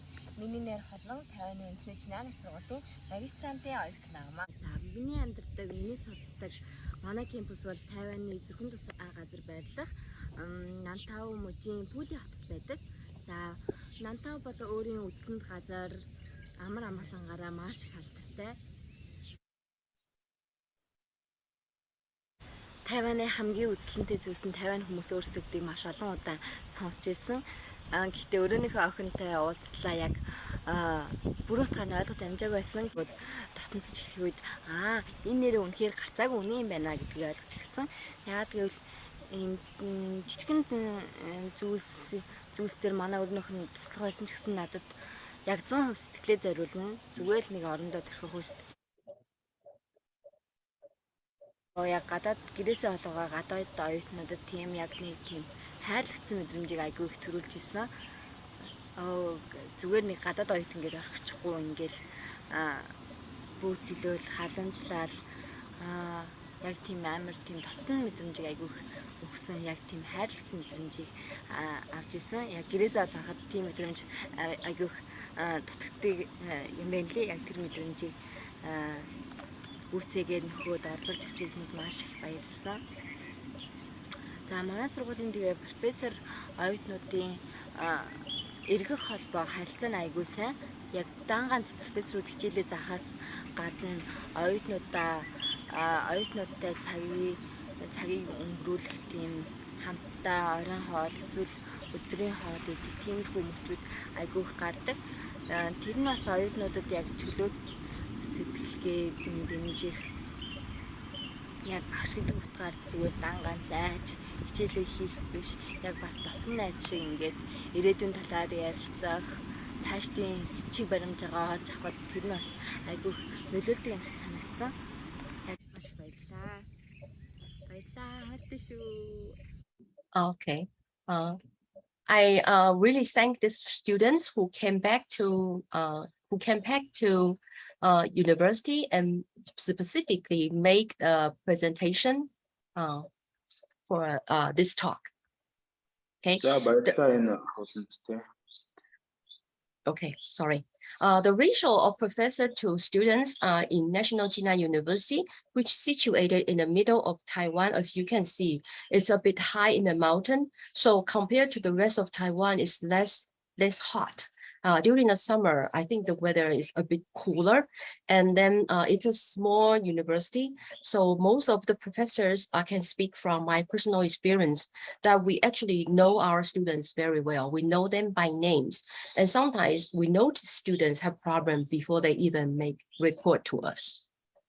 За тэгээд манай сургууль та бүхэн харсан бах те Нөгөө нэг анхны слайдн дээр болохоор ингээд уулын дээр байсан юм сургууль байгаа. Тэгээд 270 профессортай тэгээд 6242 тэгээд нэг профессорт 123 ингээд оюутан огтдог. Тэгээд ерөөхдөө болохоор бусад одоо Тайваны бусад одоо байршлуудыг бодох юм бол мэдээж уулын дээр гэдэг болохоор мэдээж ерөөхдөө зундаа бол бас нэг тийм халуун бол бас биш. Яг мэдээж бас нэг бусад үйлрэлд бол мэдээж сэрүүхэн байдаг. So I promise that if you ever send your student to us, or if you yourself as a student would like to come, you will be taken very good care of.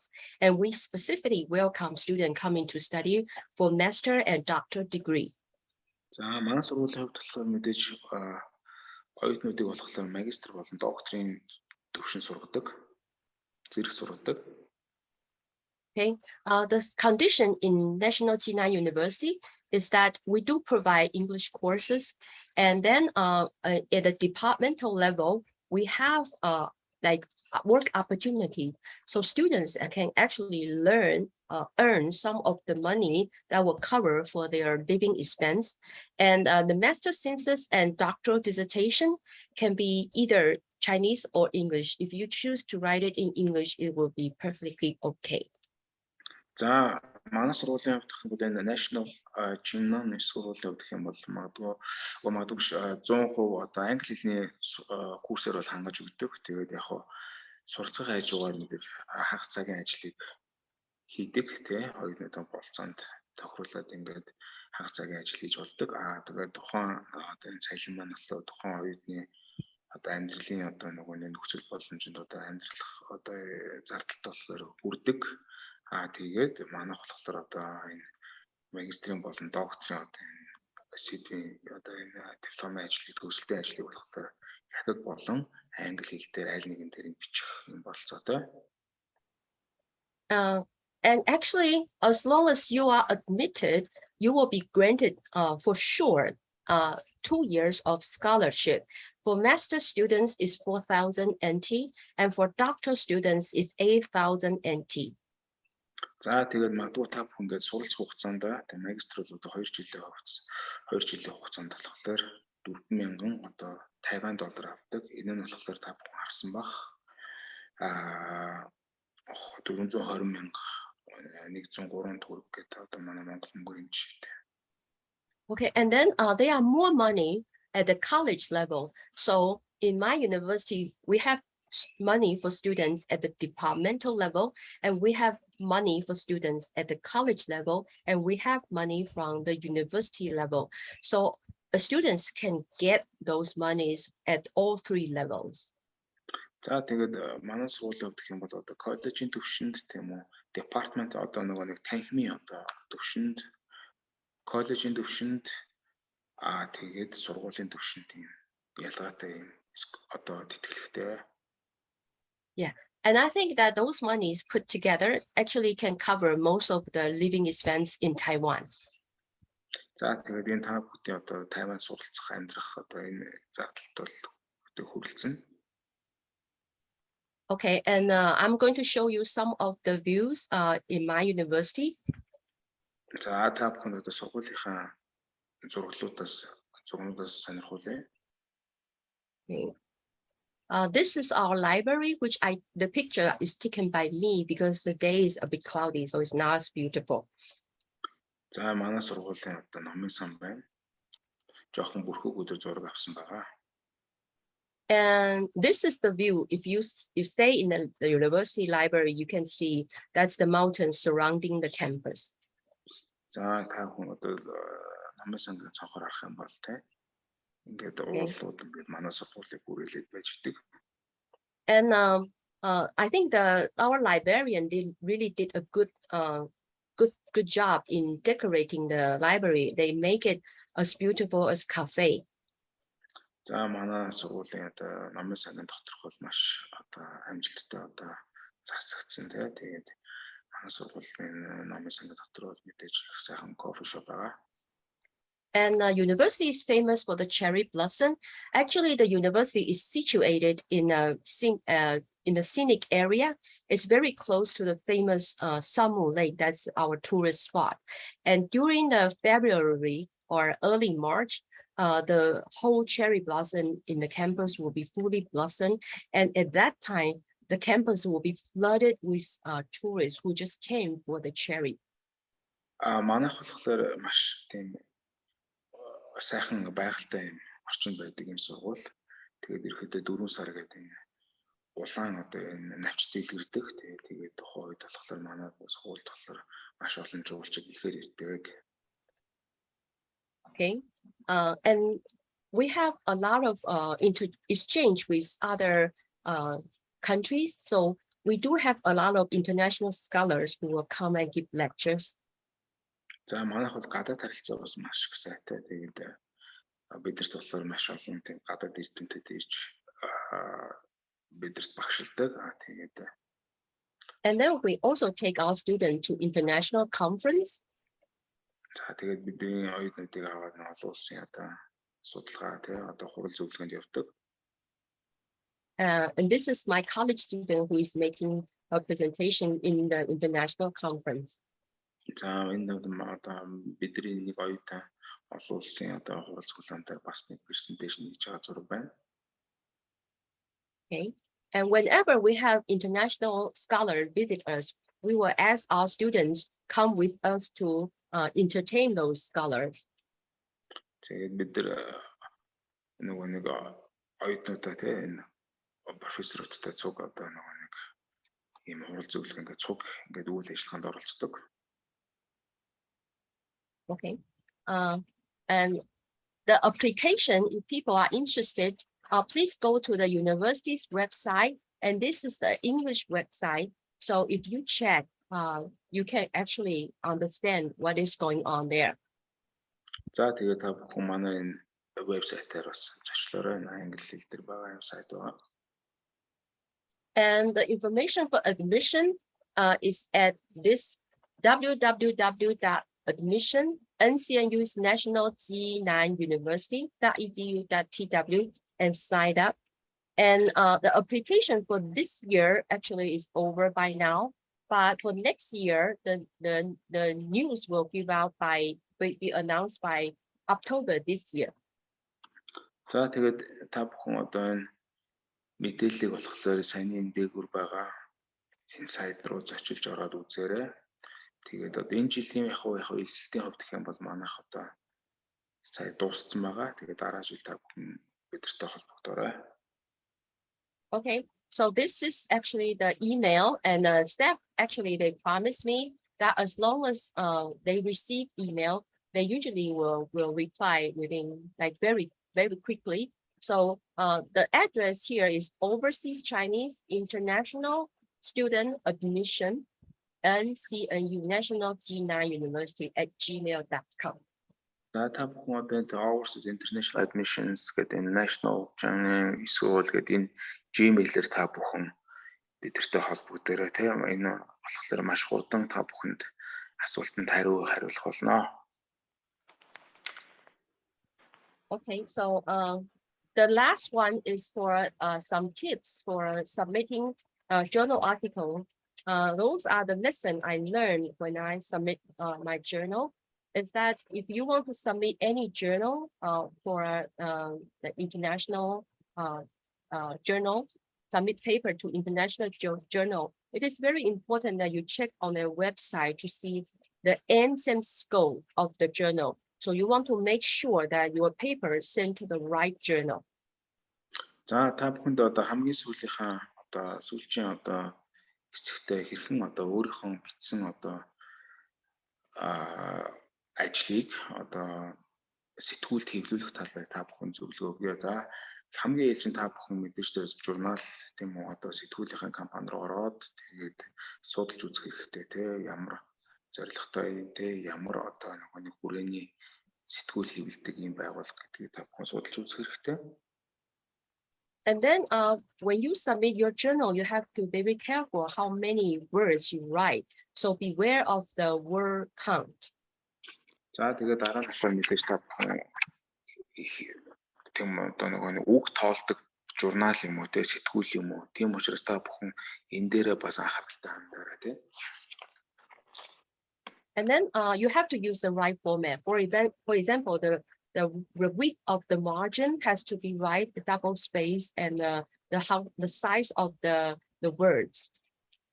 За тэгээд та бүхэн магадгүй нэг өөрийнхөө хэвлүүлж байгаа одоо тэр ажлыг одоо яг зөв форм дээр байна уу те double одоо нэг давхар одоо зай авсан байна уу те одоо нэг формат чинь зөв байна уу зөв одоо нэг одоо size-та байна уу гэдгийг та бүхэн бас арзмаартай байна уу гэдгийг та бүхэн бас анхаараарай. Okay, and then this is really the important tips I learned, because if you submit the paper to the wrong journal, then they take 3 months and then they reject it. So it is very important that you aim for the right journal. And I think that there's one way you can save your time is that you find on the website the editor or editor-in-chief, and then you write to the editor and then you send them the abstract that ask them whether I'm thinking about submitting my paper and this is the abstract. Please check whether it is right for your journal. And sometimes the editor will ignore you, but most of the time the editor will tell you that it is not for our journal or you can try. If the editor said you can try, you can just go ahead and send it. За тэгээд бас хамгийн чухал хэсэг бол мэдээж өөрийнхөө хэвлүүлж байгаа тэр одоо энэ пейперийг те одоо өөрийнхөө ажлыг тийм үү мэдээж тэр хэвлэлдэг тэр хэвлэлийн сэтгүүлийнхаа вебсайт руу ороод тэр нөгөө нэг хянагч те одоо тухайн таны хэвлүүлж байгаа ажил дээр одоо засдаг тийм утгын янзлдаг юм байх юм бол тэнтэй холбогдоод төрлөгүй өөрийнхөө яг өөрийнхөө одоо абстракт хэсгийг илгээгээд тийм одоо нэг оршил хэсгийг илгээгээд миний одоо энэ хэвлүүлж байгаа материал маань та бүхний сэтгүүл дээр тохирох материал мөн байна уу биш байна уу гэдгийг ерөөхдөө хянуулж хэрэгтэй тийм. Тэгэх юм бол та бүхэн бас цагийг чинь тодорхой хэмжээгээр хэмнэн тийм. Тэгээд ерөөхдөө дийлэнх олонх одоо тэр нөгөө нэг хянагч маань болохоор тийм үү сэтгүүлийн одоо хянагч маань болохоор та бүхэн доор нь хариу өгдөг байгаа. Okay, and then there's right now we have a lot of predatorial journal, which we have to be very careful. What is a predatorial journal is that people know professor want to publish, so they want to earn a lot of money just by using these opportunities. So what did they do is that they will just accept your paper and then tell you you have to pay a huge amount of money. So if that happened to us, that would be very tragic because you already sent them your paper and they told you accept it. You spend all those time, but then they will charge you like very, very expensive money, for example, like $3,000 US, and then you have to turn them down. So those are the predatorial journal. So I think that the rule of thumb is that if the journal asks you to pay, in general, it's not a good idea. За тэгээд хамгийн бас нэг чухал хэсэг болохоор одоо нөгөө нэг одоо жоохон тийм дэндүү ашигын төлөө тийм сэтгүүлүүд байдаг те. Жишээлх юм бол та бүгдийн одоо нөгөө нэг үйл ажиллагаа эзэмгаа дээр цаасыг те хүлээж авчаад тэгээд маш их хэмжээний мөнгө шаардах ч юм уу тийм байдаг тийм. Хэрвээ та бүхэн хэвлүүлж байгаа өөрийнхөө үйл ажиллагааг те сэдвийг ч юм уу сэтгүүл рүү хэвлүүлэх юм бол хэрвээ мөнгө асууж байгаа бол та бүхэн тэрэн дээр нь анхаараарай. Okay, and then so it is very important you ask when you are sending paper to the journal whether you have to pay in order to publish. If they say yes, then just don't consider the journal. За тэгээд та бүхэн нэс мөнгө асуугаа те өөрийнхөө үйл ажиллагааг хийх байгаа байдал та бүгдээс мөнгө асууж байгаа бол тэр одоо сэтгүүлийг орхиороо те. Ерөөдөө бол мөнгө асуудгүй хэвлэдэг ийм сэтгүүлийг олоорой. You can also go to the website and check out the Bales list. If the journal is showing up on the Bales list, then in general, it's not good. But you can also check the website of Web of Science or Journal of Citation Report. If the journal show up in those two lists, then the journal should be okay. За тэгээд та бүхэн юг шалгах ёстой гэхээр энэ бэлистийг аваад тэгээд энэ дараагийн энэ хоёрыг сайн харж байгаарай тий. Энэ хоёр юу байх юм бол ерөөхдөө журнал бол одоо тэр хэвлүүлэгч байгаа тэр сэтгүүл бол ерөөхдөө сайн сэтгүүлээ гэдээ ойлгоорой. Okay, Billy, are you done? That's Yeah, pretty much for today. Thank you very much. If you have any questions, you're welcome to contact me. If you are interested in coming to Taiwan, or if you are interested in learning about wisdom, I'm welcome. I'm open to be contact. За тэгээд асуулт өгөх юм бол холбогдорой тий. Тэгээд саяны сэдвтэ ирсэн тий. Ухаан болон тий одоо ухаалаг байдал гэсэн одоо ухаан гаргах гэсэн сэдвээр та бүхэн бас профессороос асуулт асууж болно тий. Тэгээд холбогдорой тий. Юм хэлж болох уу? Англиар ярих уу, монголоор ярьчих уу? Чи ялчулчих уу, Билли? Та өөрөө мэд багшаа. Та өөрөө мэдээ багшаа. За би монголоор товчхон хэлчихье. Тэгэхээр өөрийгөө товчхон танилцуулаад тэгээ яг ажлын байдлаас болоод сүүлийн хичээл дурсуулаад тэгэхээр Тайваны Шинян их сургууль гэж аашаа. Тэгэхээр миний хувьд бол өөрийгөө товчхон танилцуулахад энэ Глобал удирдагч их сургуулийн агсан түвшний сургуулийн захирал профессор Нармад гэж хүн байна. Тэгээд таны лекцийг сонсоод надад төрсэн сэтгэл их сайхан сэтгэл төрж яг бол би одоо 3000-аад магистр доктор оюутнуудтай бүгдээрээ одоо ингээд докторантуудаа ялангуяа докторант бол 60 гаруй байгаа. Тэднэрт бас судалгааны өгүүлбэр бичих шаардлага гардаг. За бидний хувьд ч гэсэн профессорууд бас зэрэг цалаа ахиулга төслөлбөрт мегад олон улсын төслөлбөр ажиллахад бас ерөнхийдөө энэ өгүүлбэрүүд их шаардлагатай байдаг. Тэгээд эрдмийнхаа бүтээлийг явуулж гадна дотн танигдах гэх олон шаардлагын үүднээс энэ гой сэтгүүл дээр чинь бас өгүүлбэр бичих. За тэр дондоо оюутны манайх чинь нөгөө боловсролын удирдлагын доктор магистрийн хөтөлбөр хэрэгжүүлдэг гэдэг талаасаа ч гэсэн айгүй сайхан холбоо тогтоож болох юм байна гэдэг баярлалаа гэж хэлэх гэж орж ирсэн юм аа гэж хэлье. Okay, Professor, thanks very much for your lecture for today. She is the head of the higher education department at the Global University. Hi. Dean of the graduate school, actually. Dean of the graduate school. Oh, Dean. Oh, wonderful. Nice to meet you. We have about 3,000 students, and all the students, either the students or the professors, want to publish their articles and their research. And so in that case, it was very important for us to listen to the last speech, and also we will be connecting with you in the future. I hope that. Okay, thank you. I promise that Billy, especially for you, that yesterday I didn't know that you are. I thought you are in Taiwan, but if you ever visit me, please come. I would definitely take you for a tour.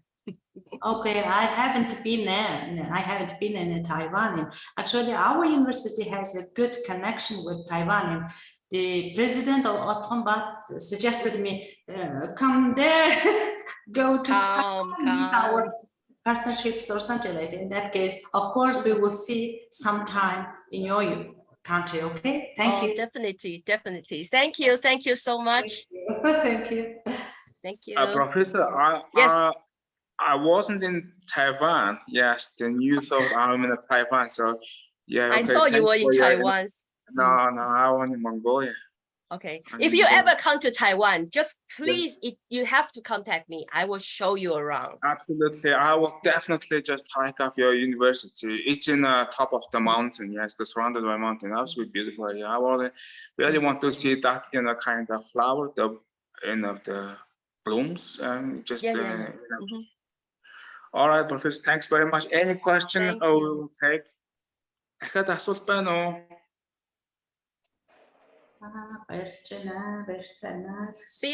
Billy, I have one comment because I was wearing my earphone and I'm listening really carefully about your translation. Your pronunciation is so beautiful. The language is so beautiful. I really enjoy that your voice.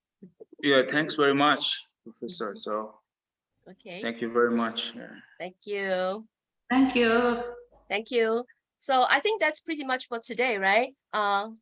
Is anybody who want to ask question, or Ivy will come up to make the closing Yes, statement? if there's no Okay. questions from the audience, I will just close up. All right, Go. good. So thank you, Dr. Yang. Thank you so much for your lecture. We have gained very valuable knowledge and to learn from different cultures, especially. So I remember one sentence you asked us, what is the wisest thing you have done in your life? And do you have answers? I don't know. I don't have answer yet, but I will think about it over the weekend. So at the end, thank you, Billy. Thank you for your translation and for your assistance in the past months. And dear participants, we really appreciate your attendance and your support. So the Grandmaster Seminar Online Programs 2022 ended today. However, don't worry, we have video recordings. Yes, we recorded all the lectures. So the video recordings of lectures will play on our YouTube channel. Yes, we have YouTube channel starting from July 1st. Please follow us on YouTube, tec.mongolia, tec.mongolia. That's our YouTube channel, tec.mongolia, Taiwan Education Center, Mongolia. So tec.mongolia. Last but not least, we wish everyone good health and a very great weekend. Bye-bye. Thank you, Billy. Bye. Thank you. Thanks very much. Thank you. Thank you.